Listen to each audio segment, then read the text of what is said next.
अस्सलाम वालेकुम। अच्छा बच्चों, बताओ हमें ज़िंदा रहने के लिए किन चीज़ों की ज़रूरत होती है? हाँ, हवा, पानी और ग़िज़ा। हमें पानी कहाँ से हासिल होता है? नल से। Very good. हम पानी किन चीज़ों में इकट्ठा करते हैं? हाँ, मटके, घड़े, टाँकी वगैरह। तो आइए अब हम सबक नंबर 3 देखेंगे, पानी की ज़ख़ीरा अंदोज़ी। उसमें कुछ नए तरीके और कुछ पुराने तरीके बताए गए। अच्छा, पानी के कदीम ज़ख़ीरों में है नंबर 1 कुआँ। बारिश का कुछ पानी ज़मीन में जज़्ब होता है, उसे हासिल करने के लिए कुएँ खोदे जाते हैं। नंबर 2 पर है किले पर वाक़या तालाब। पहले के लोग किलों में रहते थे, उन्हें पानी की ज़रूरत होती थी, इसलिए किलों पर तालाब बनाए जाते थे।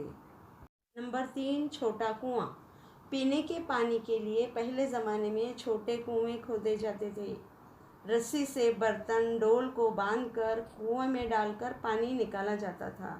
ज़िला सांगली में आटपड़ी नाम का एक गांव है। पहले इस गांव के हर बाड़े में छोटा कुआं होता था, जिसमें साल भर पानी रहता था। नंबर 4 नदी और बंद।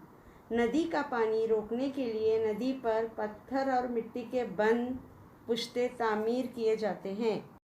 नंबर 5 पुराने तालाब। ऐसे इलाके जहाँ बारिश कम होती है और बड़ी नदियाँ नहीं होती, वहाँ तालाब बनाए जाते थे। तालाब बनाने में ज़्यादातर पत्थर और चूना इस्तेमाल किया जाता था।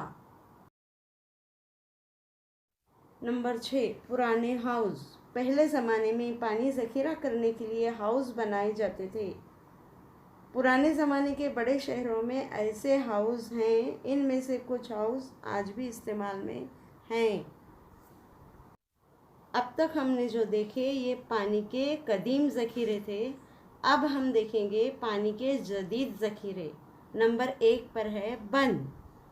पानी ज़ख़ीरा करने के लिए नई तरीक़ों में सबसे अहम तरीका बंद है।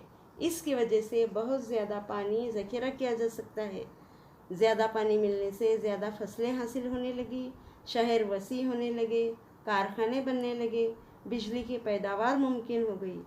महाराष्ट्र में कोयना, उजनी, यलदरी जैसे कई बड़े बंद हैं। जदीद तरीक़ों में नंबर 2 पर है बोरवेल। ज़मीन का पानी इस्तेमाल करने के लिए कुएं खोदे जाते थे, लेकिन इस तरह ज़्यादा गहराई में पाया जाने वाला पानी इस्तेमाल नहीं किया जा सकता था। बिजली का इस्तेमाल शुरू होने के बाद से बिजली की मदद से चलने वाले पंप के ज़रिए बहुत ज़्यादा गहराई में पाया जाने वाला पानी निकालना मुमकिन हो गया, इसलिए बोरवेल खोदे जाने लगे। अब देखेंगे सबील। रास्ता चलने वाले लोगों को पीने का पानी मुहैया करने के लिए कई मुकामात पर पानी के रंजन मटके रखे जाते हैं, उसे सबील कहते हैं।